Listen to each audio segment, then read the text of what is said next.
Welcome to The Disruption Is Now. Join us on this enlightening journey as we explore how AI is impacting our jobs, careers, lives, and the human experience.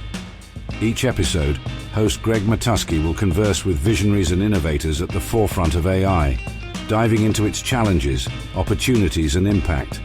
So buckle up as we venture into the heart of disruption, and together, let's unfold the future. Well, welcome to another episode of The Disruption Is Now, the podcast where we talk about AI and all that it impacts in as much as culture, communications, and commerce.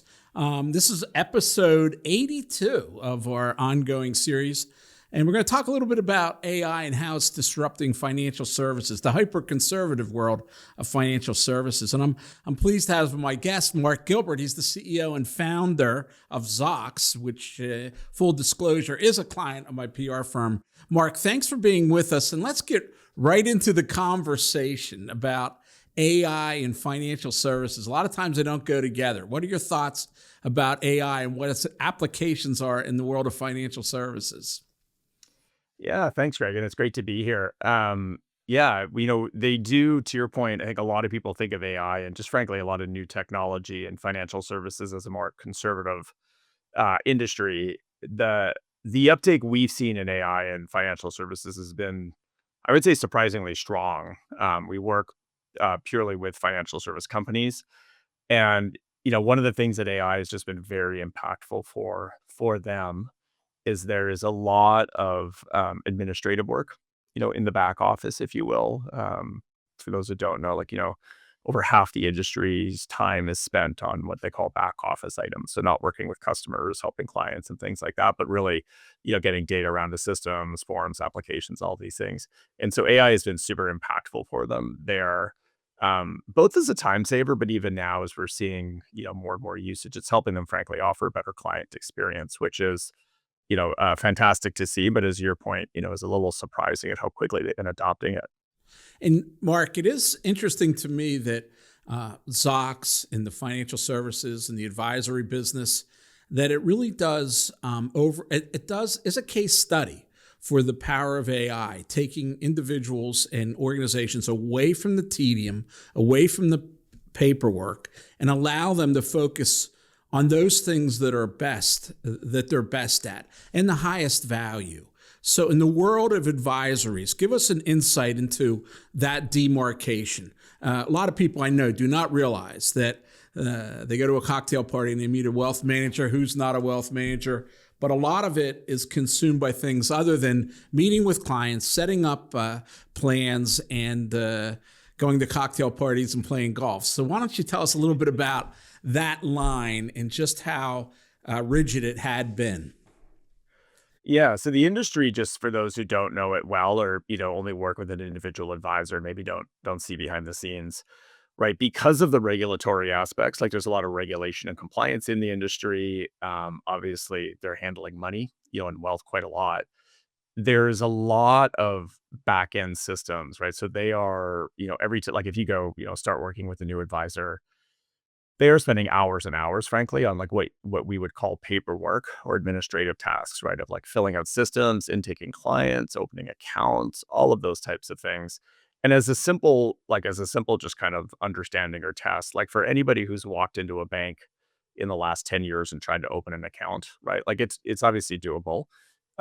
It at best probably took you 20 to 30 minutes to get that open. At best. Extremely fast. Yeah. And so then just think of every time that they're intaking a client, right? There's often multiple accounts, as their clients are getting larger amounts of, assets and things like that. They're having to look across a whole bunch of different things. They're then looking at all that and putting plans together for you. Each one of those systems, the planning system, what's called the custody system, which is where your accounts typically are. All of these require a lot, the CRM system, they require a lot of data entry, right? You need to go tell them, here's Greg, here's everything about Greg, here's, all of that information. And so what ends up happening is that they're spending well over half their time doing that instead of actually working with clients or kind of optimizing the plan. And as they grow, what they end up doing is having to hire quite a lot of people to basically just keep these systems in sync and to keep the workflows going. And so, when you talk with advisors, typically the two things they love to do is they love to meet, clients and really understand their goals, their concerns, and see how they can help them. And kind of share learnings across that, right? Like just really help, help people through these challenges and problems. They don't love like I've met thousands of advisors, I would say, in the last few years, and I still don't think I've met any that actually love, using these systems, frankly, like love putting in data. So that's what AI has been very impactful And for, if right? they It's love it, allowed them to free them. if they love it, they're Yeah. probably not a very good financial advisor. They're But keep probably going. not in the best business for them. I would agree. And so like that's what we see. And it's been very, very impactful where they can now, like I've literally had multiple people who have started large firms, like they were advisors and they started to like kind of, build firms or start running large firms. Multiple of them told me that, if they had what we offer now through AI, they would love to be an advisor again. But that's literally what kind of drove them from the day to day with clients. It's not the client discussions. They love that. It's all of the kind of tedium and administrative work that's happening Hey, behind the Mark, scenes. walk me through the traditional workflow, that tedium. What was it that the old school, and then with the application of AI and Zocks, what is it now? What's the difference that we're looking at? Yeah. So if I take an advisor, let's say that's dealing with like a relatively affluent client, like not, insanely rich, but like fairly affluent, which is, where a lot of them are spending a lot of their time. If I'm about to meet with a client, I am going to need to pull up quite a few different data sets. Like I'm going to pull up your portfolio, how it's doing, what we've done, look at how those have changed, and any other updates there. I'm most likely going to go through notes I've taken on you around your personal situation, right? That could be like children, family, planning for college, all of these things that are going on in your life. What's happening now, what we've done recently, and then also like things that maybe we need to start planning for a few years out. Because ideally with them, they really want to be, putting you on a train, if you will, so that like all of your financial needs are met. Right. Then I would meet with you. Let's say I met for an hour, kind of went through all this with you. I most likely spent somewhere between 45 minutes and upwards of 2 to 3, sometimes even 4 hours before that meeting to prepare. Then I'd meet with you. Then, I would ideally leave that meeting and take notes, right, on what needs to get done. I would I would have what we'd call a set of action items, right? So maybe I need to move some money around for you. Maybe we're going to make your portfolio more conservative, more aggressive, whatever it is. I'm going to want to get notes on any personal updates you gave me. And personal could be anything from like job ambitions, goal changes, things that are going on in my life or your life, get those into a CRM system. I'm most likely going to go update your financial plan in a financial planning software. So something like an e-money, I'll go in and update whatever's happened. Maybe you got a raise, maybe you got a bonus, maybe something else happened. Um, if coming out of that meeting, we need to do anything else, like let's say get you insurance for something, like maybe you're a first time homeowner and we need to get you a term life insurance or something. I'm going to go fill out applications for that. And then if you are doing something like rolling over a 401k and taking, I'm most likely either going to open accounts or move money for you in some way. Like those I would say are the most common things to go do. That, like what I just described across the board, is probably about 8 hours, right? Like by the time, I prepared, I've met with you for an hour and then I've done all of these things afterwards. So it's eight If to you're, one. yeah, Eight to if you're a one. brand new client, it's probably a little longer, right? If you're a very efficient firm and I'm meeting with you every 3 or 6 months, it's probably a little less just because less changes are going to be there. And then what's going to happen is you're going to email me a month later and be like, "Hey, Mark, whatever. My car's having issues. We decided to get a new car, and I need $8,000 for a down payment. Can you transfer that out of the whatever my savings account or whatever that is, right? Or anything else? Like maybe something's happened in the market and I have questions." Then again, I need to like go pull out all your data, remember exactly where your money is now, figure out the best place to get $8,000 for like all of these types of things, right? It's probably another hour or two, frankly, on that one email, just servicing that one request. And so all of that, so that's a huge amount of time. And then the other aspect is as a client or a consumer, right? Like I'm used to now, right? I'm used to very personalized and very now service, right? So if I need $8,000 out of an account to go buy a car, I kind of want to click or get that right away. And so with AI systems like Zocks, we will get that preparation down, depending on what you were doing before, to like a few minutes, because we can use AI to pull from all of these different systems, right? Not just CRM systems, but the planning systems, the what are called reporting and portfolio management systems that look across, a client's assets. tax systems, email, all of those things, and basically give you a full rundown. Like, here's exactly what's going on. Let you ask questions if there's specifics. Coming out of the client meeting, not only are we going to get action items to the team very quickly and automatically using AI, we're going to get notes in the system, but we're also actually going to capture all this data of like maybe the client has said something about their family that's really interesting that you want to capture, not to use right away, but you just want to remember for later, right? And so all of that basically gets captured and profiles are built out. And then with some firms, even now, we can do things like fill out their account opening forms. We can fill out insurance forms, right? We can fill out the planning system and update it, see what changed in that. So that 8 hours, shrinks down to like, an hour and a half, I would say maybe. And remember, an hour of that is meeting with the client, which is what they love to do. Like, there's no goal on shrinking that down. Um, so that's a huge piece. And then, a few weeks later, if you get a client email, like an email from a client with some questions around this, again, same AI systems, right? We can pull from all these systems. Hey, Greg needs $8,000. Like, where is he getting that from, right? Like, oh, we know this account is the most natural one, or here are the 3 accounts we pull, and then the advisor just chooses. And then you can basically click, click, click, fill out whatever you need and start to drive some of those workflows, or at least have the information you need to kick them off. And so not only is there a huge time saving, but from the client's point of view, things are happening almost immediately, right? Like, as soon as I leave that meeting, I'm getting details plus an updated plan, plus all of these other aspects. As soon as I email you, right, because your team can also act on your behalf, I'm getting a reply of like, "Yep, that sounds good. We'll get it to you tonight or tomorrow. Maybe the banks are closed, whatever else." But like, it's a much more immediate client experience that's very personalized. So that's it frankly just helps them grow their business quite a lot. So, Mark, it starts with the due diligence process, that very first meeting where you interview the client. And then that's fed directly into Zocks, which uses its own AI to determine where that information could or should go, right? Is it integrated? You said it could even fill out insurance applications or open accounts. Is it integrated with other software, or how does that work? Is it agentic? What's going on in back of all Yeah. this? So behind the scenes, what's going on is even before the meeting, we do have a number of agents that are going to look across your system. So again, let's assume that you're my client, right? It'll kind of remind me of everything that's important to know about Greg, right? Could be everything from your current situation, things that we've done recently for you, questions that you had, even personal things. Maybe you went on vacation a month ago that was, super interesting for you. So it'll remind you of all of these, you, the advisor, of all of these things. Coming out, so in the meeting, we will listen to the meeting. So if it's in person, there's just like essentially a little app that they use, or they use their laptop. If it's virtual, it just connects in with there or on the phone. And what we'll do is listen to all of these things and essentially extract like, what are the follow-ups? What are the next best steps, right? Like, do we need to create an estate plan for you? Do we need to get an insurance policy for you? Those types of things. And then we connect in with quite a lot of different systems. So we'll connect in with what's called the productivity suite. So Microsoft Office is what most people think of there, like, your email, calendar, things like that. We'll connect in with the CRM system. So where most people keep notes on their clients.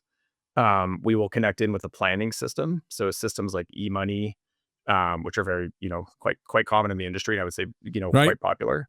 We'll connect in with even like tax planning or tax systems like a Holista plan. We will connect in with portfolio management systems like an Orion or Black Diamond. And so what that does is it gives the AI system a huge amount of knowledge about the client, about you, the client. And then we can essentially start based on the firm that you're in, right? We can start filling out forms for you. And we may say, hey, you work at certain insurer, and we know what like a term life policy looks like there. That insurer may have just put it in for us.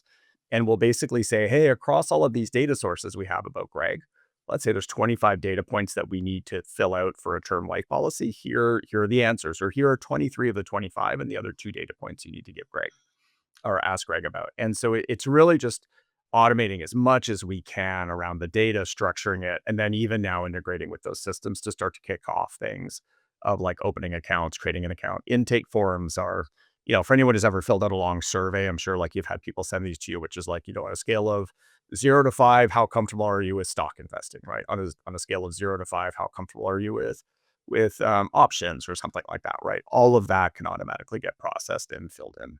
So you came to this after a long career with Microsoft. And what do you think was the seminal event that really opened up AI to the world, and made you decide that this was the market for you? Was it the natural language portion of it? Was it an LLM? Was it ChatGPT? What exactly clicked in your mind, made you think that, yeah, there's a real opportunity here to redefine advisories as we know them?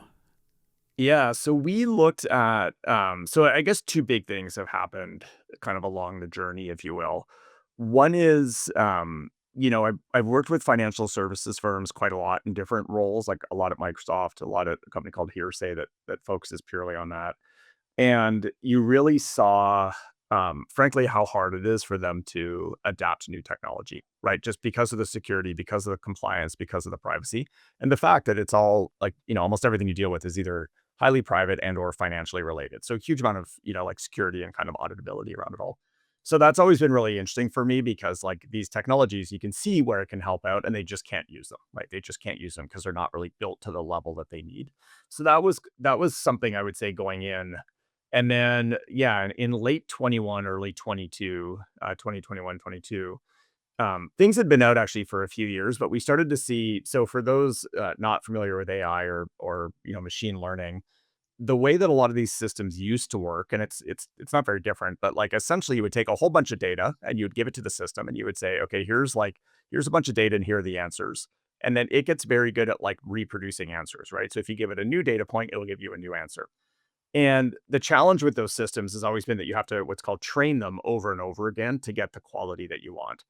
In late, like I'll say the late teens, if you will, the 20 teens, there was a set of things there that happened around what are called zero shot models, or essentially the ability to ask AI for things without ever having to train it on your subject. So this started off with things like being able to get topics out of discussions, right? So like if you and I were talking, 8 years ago, it would still be able to basically be like, here's what Greg and Mark were talking about. Here are different things that can start to get you some like really interesting data. And then, so we started the company around that time and started to really move on that. And the LLMs were out at that point, but pretty simple is a nice way to put it. But they were promising, right? If you gave it a little bit of a snippet, you could get something out of it pretty reliably. And so we started the company, and as the LLMs, I would say, quote unquote, took off, right? Like as they just, they've been just kind of exponentially improving. That really just accelerated us more and more, right? So I think things that when we started the company, we thought would take us like 3 years to get developed, like some of these things around like automatically being able to open an account, fill out a plan. We thought that was going to be like 4 to 5 years before we could even come close to that, right? And it was really like 2.5, 3 years after starting the company that we're already able to do those things. And so, if you extend that out, you can start to see these other things that are going to be possible really in, 6 to 12 to 18 months that I think we never Well, would well, have thought well, of I'm in intrigued. Let's 2020. talk about some of that. I mean, will it work more as a human assistant? Will it work more as a data gatherer outside of what you entered? What will the next 6 months look like, and then what will the next 2 years look like? Do you think? Yeah, so the next 6 months for us, a lot of it is around this, like the what we would call the assistant model, right? Like just accelerating people as much as we can. The one thing I think that people don't really, and I, like same with us, don't truly understand the impact of with AI is, people are like, hey, AI is now like whatever, a college student, right? Or a grad student or whatever else. But the other thing with AI to remember is that you can actually create like 50 people in parallel, right? So it's not just like, what would you do if you had an associate or like, let's say a really good intern? The real question is like, what would you do if you had 20 or 50 and they were relatively easy to manage, right? Would you have one just looking at personal follow-ups from people given what's going on in their personal lives, right? Would you have one just looking for reading the news externally to see if any of your clients are in the news or any of their companies are in the news, right? Would you have another one that's just looking at the finance holdings of your people and telling you when, whatever bonds are about to mature or other events may be going on, right? Or mixing those, taking external news and starting to mix that with like internal holdings. And the reality is like you can brainstorm these quickly and you'll probably come up with about 20 to 30 things that you'd be like, I would probably do all of those things if I could, right? Like if I could snap my fingers and it was roughly free. And so I think that's going to be the big explosion in AI that people still really haven't seen yet, is that you can almost get these like parallel workforces that are doing all of these things for you at the same time. that just isn't feasible today. And is that the agentic nature that you have different agents who are Yeah. trained in different capabilities, who can interface, talk to one another, argue with one another, prioritize against Yep. both sides of a search or equation?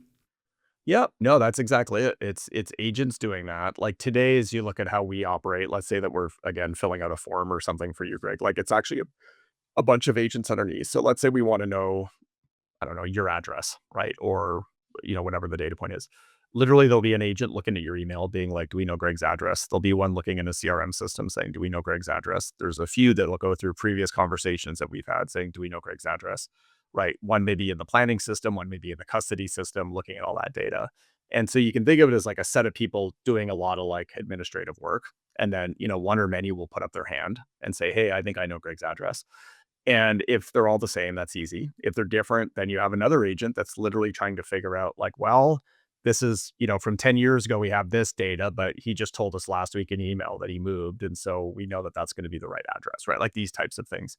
And yeah, that's it. It's essentially a set of agents that are working. So when people hear the term agentic AI, like if that's what it is, it's essentially a set of, things working really on your behalf to try to get these things done for you or to tell you about things that may matter to you. And if we're talking about agentic AI, let's really pair that up with growth initiatives, right? And Yeah. the industry as a whole, they face many realities. One is perhaps that you have a minimum and you have to stay above the minimum because the workload doesn't justify someone with $50,000, $100,000.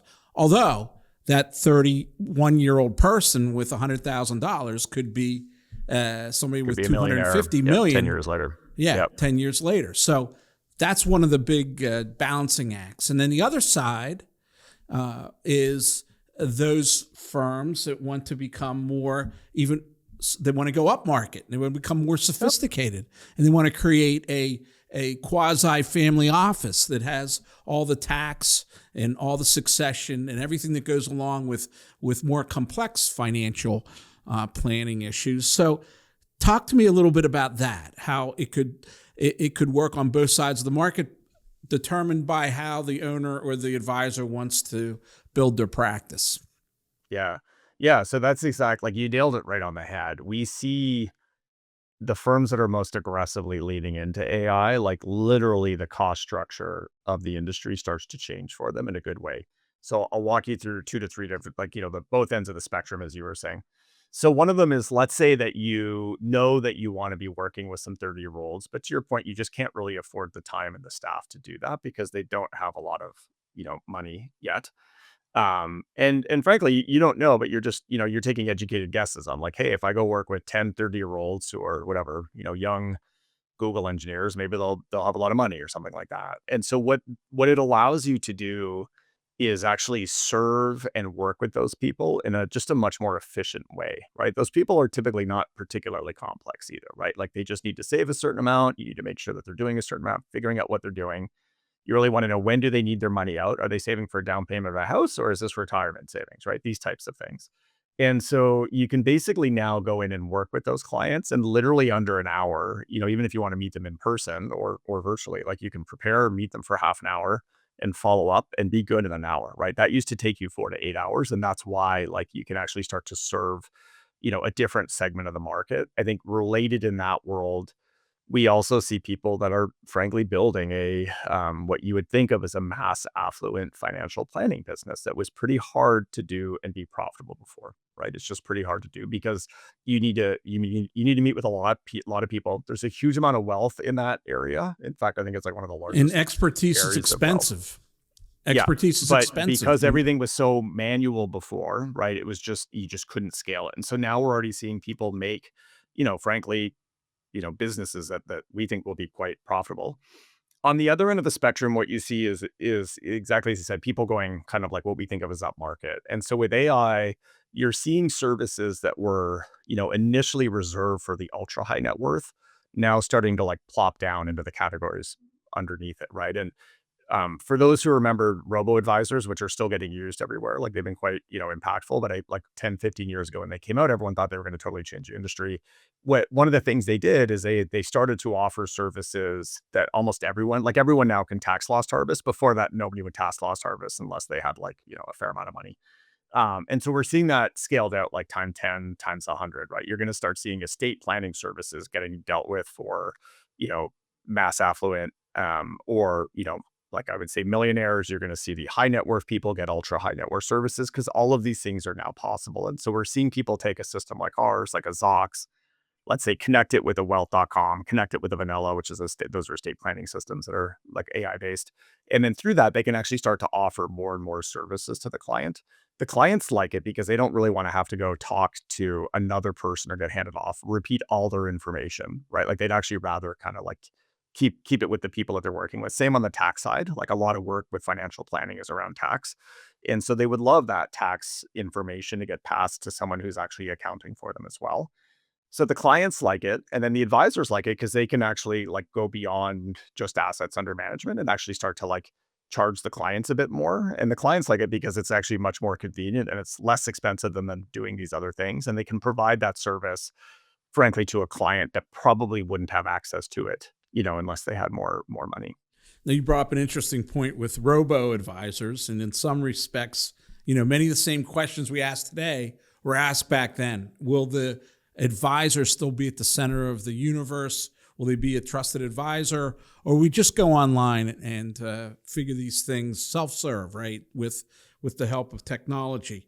Where do you think that role will fall with the advisor in this new model? Do we run the risk of creating a technology so perfect that you don't need the human interface anymore? I don't think that's a high risk. I'll just say at least for a long while. I think it's going to play out a lot like robo advisors. Right? When robo advisors came in, for those who aren't familiar or don't remember, like it's essentially a system that you put your money in, and it basically balances it regularly for you, and kind of like you choose what you care about, and it will invest appropriately.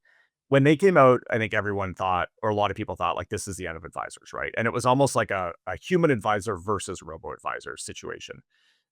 Fast forward 10 years, 15 years, and that's totally changed. Like most advisors have a robo advisor, use one, right? It's exactly how they handle earlier in career, earlier in savings clients, where they want to kind of keep tabs on them. They want to help them out and frankly give them like financial literacy and the best practices to be, you know, like in a good spot financially. But it actually almost ends up as a benefit. It definitely ends up as a benefit for them because it's actually a lead generation system for them because they start to see who now has $1 million, who has $2 million, right? And they can pull out and do those things. And I think it's going to be similar in this world, but again, like to a much larger impact where there's a lot of different things that people can now start to offer their clients because of AI. AI will also make that a lot more efficient to offer. I do believe that we're not planning on it right now, but I think people will come out with almost like a consumer-led AI-based financial advisor service, if you will. It will probably appeal to people in their 20s and early 30s who are just starting to build and frankly need like relatively straightforward advice, right, on what they're doing based on their goals and everything and to be aware of things. And then as they grow and ideally grow more and more wealth, right, the human starts to get more and more involved and overlay more and more and really start to understand. Like when I work with my advisor, a lot of it is frankly just around what's going on in our lives and what we're optimizing for, right? And we want to have a discussion about that. Like we don't, my wife and I don't always know what we should be optimizing for, but they've worked with a lot of clients, right, that have gone through these different stages of life, these different life events. And so that's really helpful. And we think that's going to continue on with AI now. It'll be essentially like a human, if you will, on top of a set of technologies that can do more and more for their clients. But as clients get bigger and more complicated, I think the human's going to be there for quite a while because a lot of it is the trust of the system as well. Mark, help me out. Now that you kind of are one of the installed winners in this arena, how have your attitudes changed as to when you were just a challenger, right? I mean, you look out now that you're pretty well known in the industry and one of the competitive sets of those that have risen as opposed to those who have not fallen, because there is competition. And some of that Yeah. competition has already fallen by the wayside.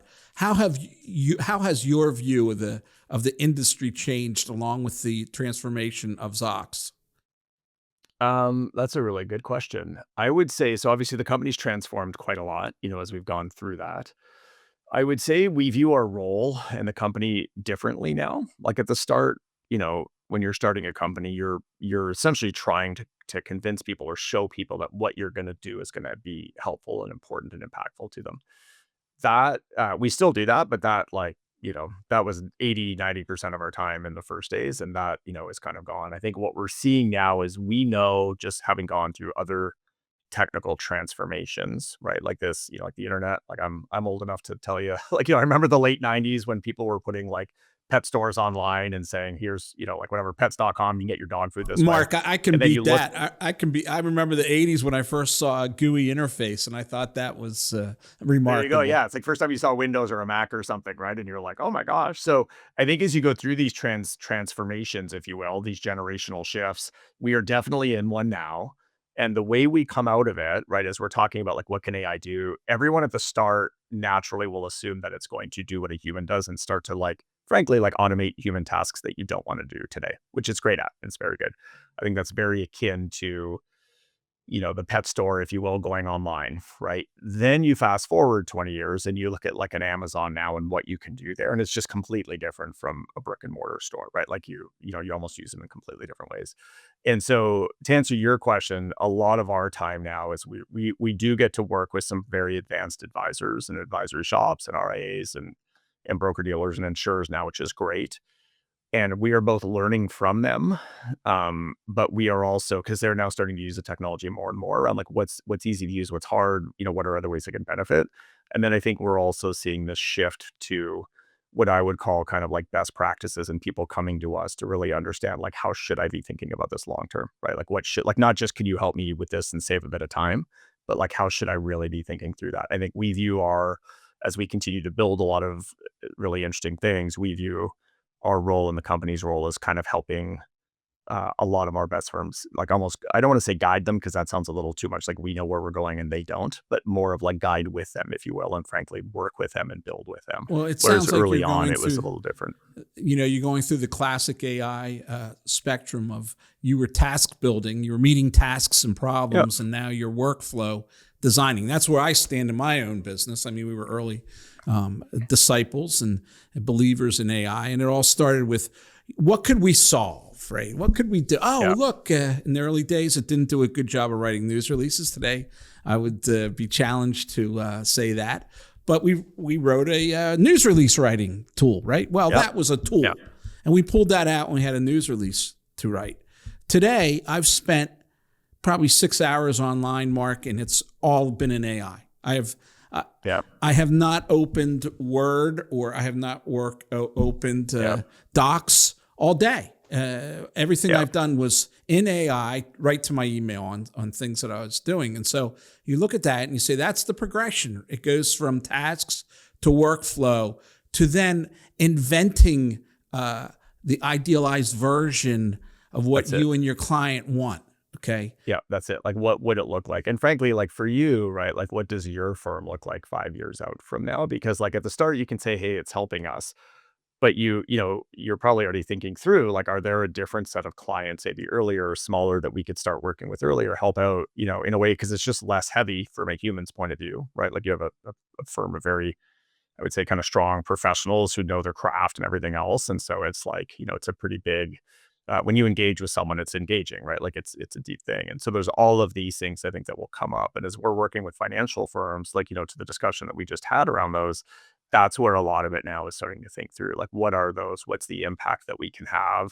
Are there new capabilities we can offer that just weren't feasible before, right? That are now, whether that's for the advisor and helping them out, or whether that's even right through to the client, because we can assist the advisor in such a strong way that they can, almost do something, time wise for free, right? Or in a few minutes that would have taken them hours before, those types of things. Well, I always end by asking this question, but you're unique in that you've been in AI and machine learning for many years.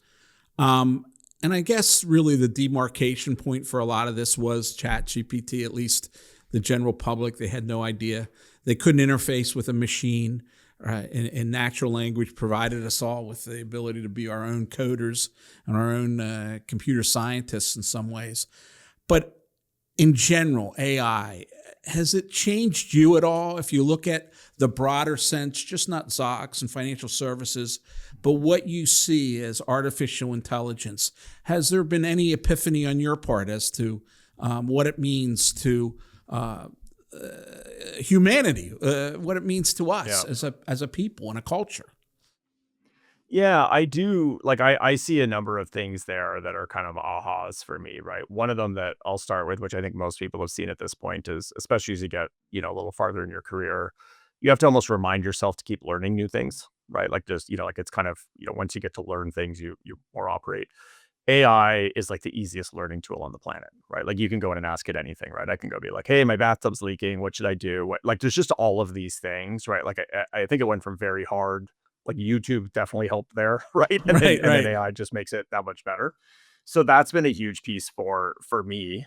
I think the other thing that we spend time on, and we do a lot actually, even in our platform now to help people train younger people and associates and things like this, is like I think in the past, if you will, there's a lot of roles that existed that acted both as like administrative work needed to get done. So you would hire these, like you have them at your firm, I'm sure. A lot of financial firms definitely have these roles.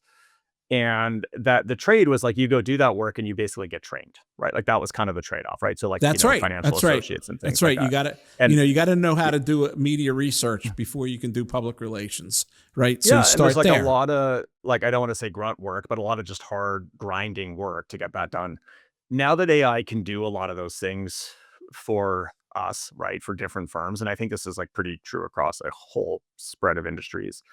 I think people need to be very thoughtful about like how are we growing the next generation? How are we teaching them? Because it almost used to be, I don't want to say easy, it was very hard work for them, but you were like, great, we'll go hire 8, we'll go throw them at these problems, we'll see who doesn't hate it and who does okay. And then, like 3 may leave and go do something But it else was and the other ones will osmosis. work with. It's Yeah, and osmosis. you needed the work done, right? So it was almost like, hey, I needed my driveway shoveled, so you shovel the driveway and you're gonna learn and it all works. And now you got a snowblower and you're like, okay, I don't, and Right. so you really need to think through like how are we gonna grow these people? Because it's critical for the industry. And this goes for like, legal, like, media, like all of these, right? They're everywhere. I think there's a whole bunch of industries that have this situation. And I think really understanding how that's gonna shift and being thoughtful about it is a very big deal. Yeah, I think you're That's right. probably the biggest thing that hit me. I can relate to my first client. One of my first clients was he called himself an insurance salesman. He was a financial planner, but he was very keyed on being On insurance. very basic in the way he didn't want to Yeah. scare people, right? And his name was Sid Friedman. He was top of the table. Was very successful, and he would always present as anybody can do what I do, right? If you get up early, you work hard, you learn along the way. And I thought, well, that's pretty interesting. And he would give seminars on how to sell. And then I saw him in front of a client and I suddenly realized, oh, no, this guy has real domain knowledge. Like he reworked everything in a matter of seconds in front of a prospect, showing him how he was losing money, where he needed to plan, the sophistication of his tax strategies. And because he was such a subject matter expert, he made it look like magic, right? And I'm afraid that is what you're getting at, that if you don't have domain experience and you're left to these tools, what will be the end result?